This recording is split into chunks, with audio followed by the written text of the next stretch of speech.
वेदों में ईश्वर निरंतर कहा है, अपरोक्ष ही खुद निरंतर गहा है। आदर्श मति में मैल से भरा है, निज रूप तिनको नहीं दिख परा है।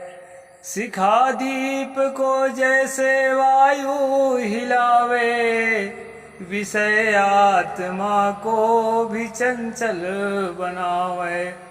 जल के हिले जैसे प्रतिबिंब हाले, तथा आत्मा को विषय घेरी घाले। नमस्कार दोस्तों, मैं अविनाश दास रेशनल कबीर यूट्यूब चैनल में आप सबका हार्दिक स्वागत करता हूं।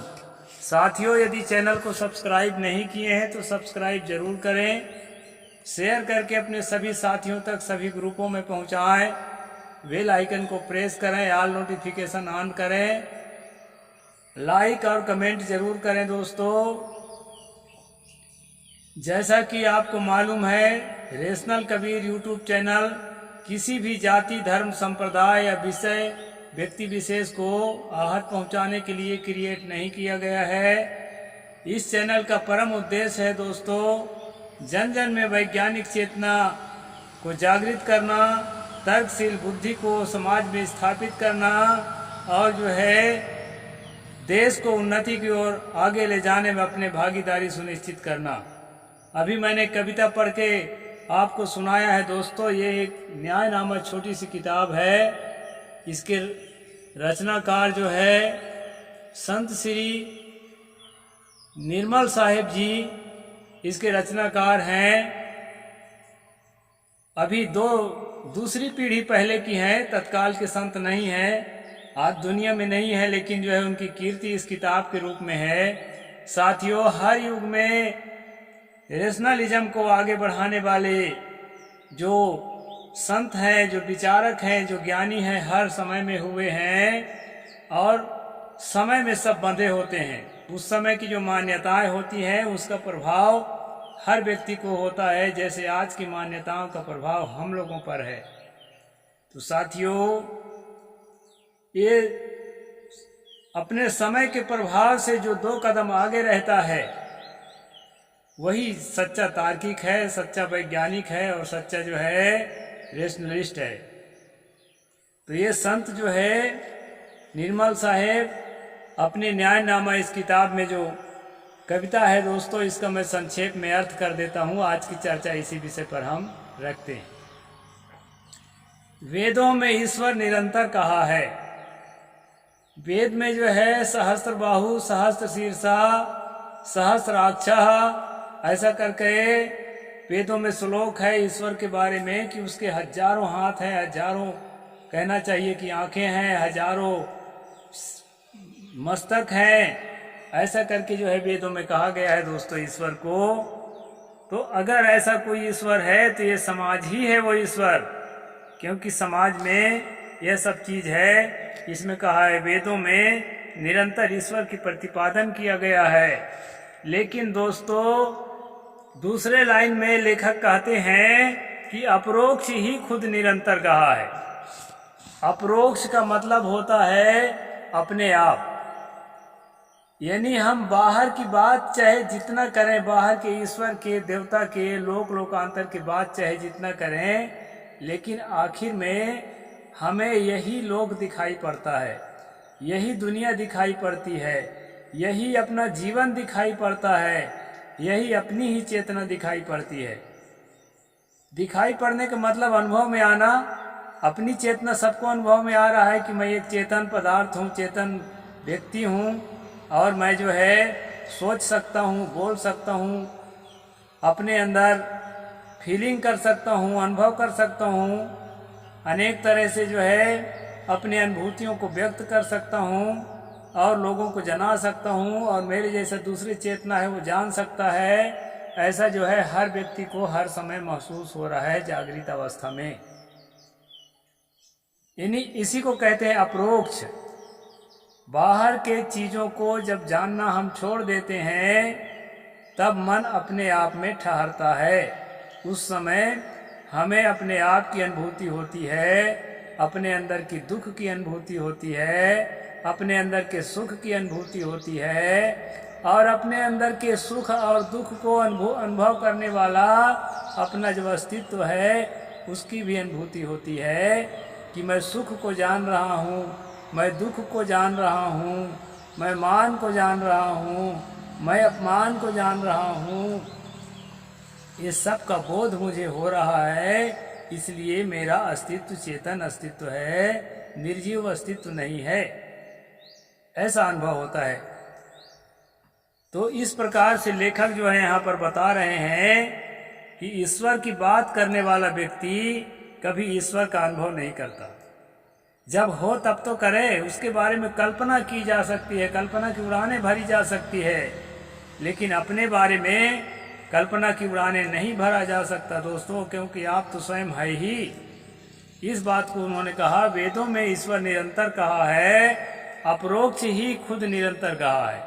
जहाँ पर ग्रहण करने की बात आती है, जहाँ पर एक्सेप्ट करने की बात आती है, जहाँ पर पूर्ण अनुभव की बात आती है, तो व्यक्ति अपने अस्तित्व का पूरा अनुभव करता है कि मेरा होना है, मेरा अस्तित्व है। इसको अत्ता ही अत्तनो नाथो को ही नाथो परोसिया, ये जो है तथागत बुद्ध ने कहा। अत्त का मतलब होता है दोस्तों स्वयं का अस्तित्व। अत्त शब्द से ही संस्कृत में आत्मा शब्द बना है, पाली में अत्त कहा जाता है। तथागत भगवान बुद्ध जो है पाली बोलते थे, इसलिए उन्होंने पाली में अपनी बात कही है। अत्ता ही अत्तनो नाथो, स्वयं ही स्वयं के मालिक है, भला कौन तुम्हारा दूसरा मालिक हो सकता है। अत्ता ही अत्तनो नाथो को ही नाथो परोसिया। तो इस प्रकार तथागत ने जो बात कही थी वह बात भी यही है कि आदमी स्वयं का अनुभव कर सकता है। स्वयं से अलग जो है कोई चेतना है, ईश्वर है, ऐसा अनुभव किसी को नहीं हो सकता। इसलिए जो है ये तय होता है कि ईश्वर नाम के कोई अस्तित्व इस पूरे यूनिवर्स में नहीं है, और होता तो उसका कोई ना कोई लक्षण जो है हमें जानने में मिल जाता। केवल वेदों में अर्थात किताबों में इसके वर्णन है, वेदों में, कुरान में, बाइबिल में, जो भी ईश्वरवादी समुदाय हैं उसकी किताबों में ईश्वर का वर्णन है, लेकिन प्रत्यक्ष में किसी का अनुभव नहीं है। और जहाँ तक बात है अपरोक्ष अनुभव की, जहाँ इंद्रियां शांत हो जाती हैं, सोचना बंद कर देता है मन, इंद्रियों की प्रतीतियां देखना, सुनना और सूंघना, स्वाद लेना इत्यादि जो इंद्रियों की अपने अपने विषय हैं, उन विषयों से इंद्रियों का जब संबंध टूट जाता है और जो है मन जो है संसार की चीज़ों को सोचना बंद कर देता है, तो कौन होता है? यह चेतना स्वयं अकेले होती है। इसलिए दोस्तों चेतना का अनुभव व्यक्ति को हो सकता है, लेकिन चेतना से भिन्न यदि कोई ईश्वर है, कोई ये भी कहते हैं कि सारी चेतना एक ही है, यानी कि एको ब्रह्म द्वितीयो नास्ति सर्व खलिदम ब्रह्म, ऐसा भी कहते हैं, लेकिन ये सच नहीं है, क्योंकि हर आदमी का अपना अपना अस्तित्व है। दूसरा अस्तित्व पहला अस्तित्व के साथ मैच नहीं करता। उसके गुण लक्षण सब एक समान है, लेकिन उसका जो है अस्तित्व अलग है। जैसे ऑक्सीजन के अंदर 8 न्यूट्रॉन हैं, 8 प्रोटॉन हैं और 8 जो है उसमें इलेक्ट्रॉन्स हैं। उसमें 8 इलेक्ट्रॉन्स हैं तो इलेक्ट्रॉन्स है एक समान है, उसमें कोई अंतर नहीं है, लेकिन 8 अलग अलग हैं। इस तरह से जो है चेतना भी अलग अलग है, अपना अपना अस्तित्व का बोध सबको होता है, लेकिन ये सब एक है ऐसा कुछ भी नहीं होता। यह जो है एक मन का भ्रम है। इसमें जो है अपरोक्ष ही खुद निरंतर कहा है, लेकिन हमें जो दुख होता है, दुख के कारण को हम क्यों नहीं समझते? यहाँ आगे बताते हैं आदर्श मति में मैल से भरा है।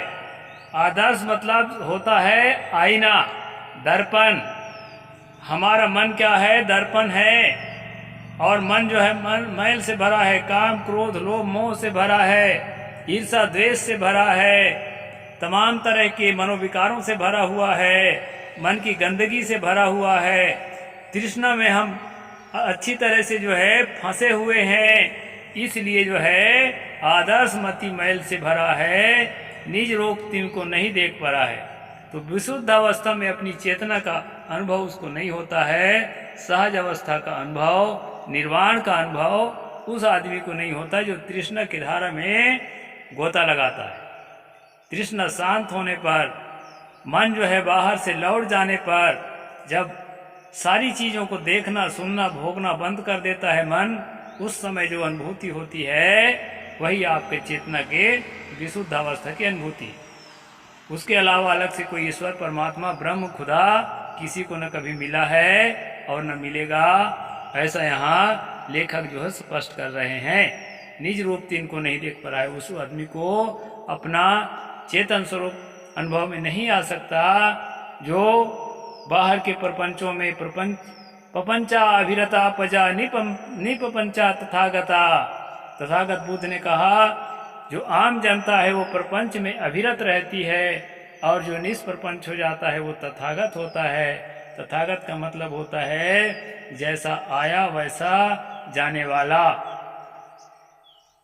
मतलब जैसा है अपने अस्तित्व में अपने शाश्वत अस्तित्व को समझने वाला। निपंचा वह जो है निष्प्रपंच हो जाता है। इस प्रकार से दोस्तों निज रूप तिनको नहीं देख पा रहा है, शिखा दीप को जैसे वायु हिलावे विषय आत्मा को भी चंचल बनावे। चेतन सत्ता को चंचल कौन बनाता है? संसार के आकर्षण, संसार के विषय वासना, संसार का जो है राग चिपकाहट, संसार का राग द्वेष, संसार के द्वंदात्मक मनोदशा संसार की चीजों से जुड़ने के बाद पैदा होती है। संसार के व्यक्ति से, संसार के वस्तु से, संसार के मान सम्मान से, संसार के अनेक तरह की गुदगुदी से जुड़ने से जो है मन में क्या पैदा होता है? विषय आत्मा को, इस चेतन को जो है चंचलता प्राप्त होती है, सहज अवस्था से दूर चला जाता है और उस अवस्था में सत्य को नहीं समझ सकता। सत्य को समझने के लिए सहज अवस्था में आत्म स्थिति में लौटना पड़ता है दोस्तों। इस प्रकार जो है यहाँ लेखक बता रहे हैं, जल के हिले जैसे प्रतिबिंब हाले तथा आत्मा को विषय घेर गाले। जैसे पानी चलायमान होगा, उसमें जो प्रतिबिंब बनेगा, उसमें जो परछाई बनेगी वो हिलने लगती है, वो स्थायी नहीं होती है। स्थायी रूप को ठीक से समझने के लिए स्थिर जल में देखना पड़ेगा तो सही प्रतिबिंब बनेगा। उसी प्रकार जो है मन के शांत होने से, मन के एकाग्र होने से, बाहर के चीजों से मन को हटाने से, बाहर के सोच से, भूतकाल के सोच और भविष्य काल के सोच से हट करके जब वर्तमान में आत्म स्थिति में तमाम मन इंद्रियों में जो बातें चल रही है, मन इंद्रियों के अनुभूतियों को जो मन सोच रहा है, उस सोच से हट करके जब हम शांत होते हैं तभी जो है सच का अनुभव होता है, अपने स्वतंत्र चेतना का अनुभव होता है, सहज अवस्था का अनुभव होता है, निर्वाण का अनुभव होता है। ऐसा जो है यहाँ लेखक ने बताने का प्रयास किया है दोस्तों। तो यही जो है, इसको जो है उपनिषदों में भी इसकी लहर आई है, क्योंकि वेद और वैदिक साहित्य में उपनिषद आते हैं। वेदों में तो कर्मकांड इसलिए भरा है कि जब आर्य भारत में आए तो उस समय उन्हें आत्मचिंतन करने वाले ज्ञानियों का संपर्क नहीं हुआ था। जब संपर्क हुआ दोस्तों तो उन्होंने भी जो किताबें लिखी, उपनिषदें लिखी, उसमें आत्मचिंतन की बातें भी आई है, तर्कशीलता की बातें भी आई है और जो है उसमें नास्तिकता की बातें भी आई है। इस तरह से जो है अस्ति कश्चित स्वयं नित्यम प्रत्ययलंबन अवस्था त्रय साक्षी सपंच कोश विलक्षण है। ये विवेक चूड़ामणि का है। यह वांतः शरीरे सौम्य सपुरुषो अंतः शरीरे ज्योतिर्मयो ही शुभ्रो यम पश्यन्ति यतः क्षीण दोषा। ये मुंडक उपनिषद की वाणी है। इस प्रकार से दोस्तों उपनिषदों में भी चिंतन की बातें आई है, क्योंकि हमारे सम्यक संस्कृति के महामानवों से जब तालमेल बैठा होगा आर्यों का, तो उन्होंने भी हमारे भारतीय संस्कृति के चिंतन को अपनाया, जिसका प्रमाण जो है उपनिषदों में आकर के लिखित रूप में हमें मिलता है। तो इस प्रकार से दोस्तों लेखक ने यहाँ चेतन सत्ता के महत्व को बताने का प्रयास किया है, और जो है ईश्वर एक सुप्रीम सोल के रूप में जो माना जाता है उसको जो है यहाँ पर डिबंक किया है, बताने का कोशिश किया है कि वो पूरी तरह से काल्पनिक है, वैसा कुछ भी नहीं होता है। और जो है यह चेतना जो है न्यूरॉन्स के, जो कहना चाहिए कि जो ब्रेन सेल्स के कारण जो चेतन का आपको अनुभव हो रहा है, आत्म अनुभव हो रहा है, स्वसत्ता का अनुभव हो रहा है, उस समय न्यूरॉन्स का खोज नहीं हुआ था जिस समय लेखक ने इसको लिखा है। इसलिए डिटेल में न्यूरॉन्स के बारे में इन्होंने नहीं लिखा है दोस्तों। लेकिन बात एक ही है, आत्म अस्तित्व स्वसत्ता को बोध होता रहता है सहज अवस्था में, वहीं पर दुख नाम की कोई चीज नहीं है, उसी को निर्वाण अवस्था कहते हैं। दुखों से पार जाने के लिए साधना के द्वारा, सत्संग के द्वारा, सत्य बोध के द्वारा, सत्य ज्ञान के द्वारा हम जब बाहर से अपने आप को हटा करके स्व स्थिति में, आत्म स्थिति में ठहरते हैं दोस्तों, हमारा मन ठहरता है, वही सहज अवस्था है, वही उन्मनी दशा है, वही सदगुरु कबीर साहिब के साथ समाधि है, और वही भगवान तथागत बुद्ध का निर्वाण है, और वही स्वामी महावीर का कैवल्य है। और उससे अलग कोई ईश्वर परमात्मा किसी को न कभी मिला है और न मिलेगा, क्योंकि जो चीज़ होता ही नहीं है वो चीज़ कहाँ से मिलेगा दोस्तों। इसलिए इस ज्ञान को भी हमें समझते चलना है। ये पूज्य संत निर्मल साहिब की किताब न्यायनामा है, छोटी सी किताब, इसके माध्यम से मैंने अपनी बात रखी है और इसी की बात रखा हूँ, अपनी बात तो उसमें कुछ शामिल नहीं किया। तो इस प्रकार से दोस्तों मैं आज का स्ट्रीम यहीं पर पूरा करता हूँ। साहेब बंदगी, जय जोहार, जय भीम, जय भारत।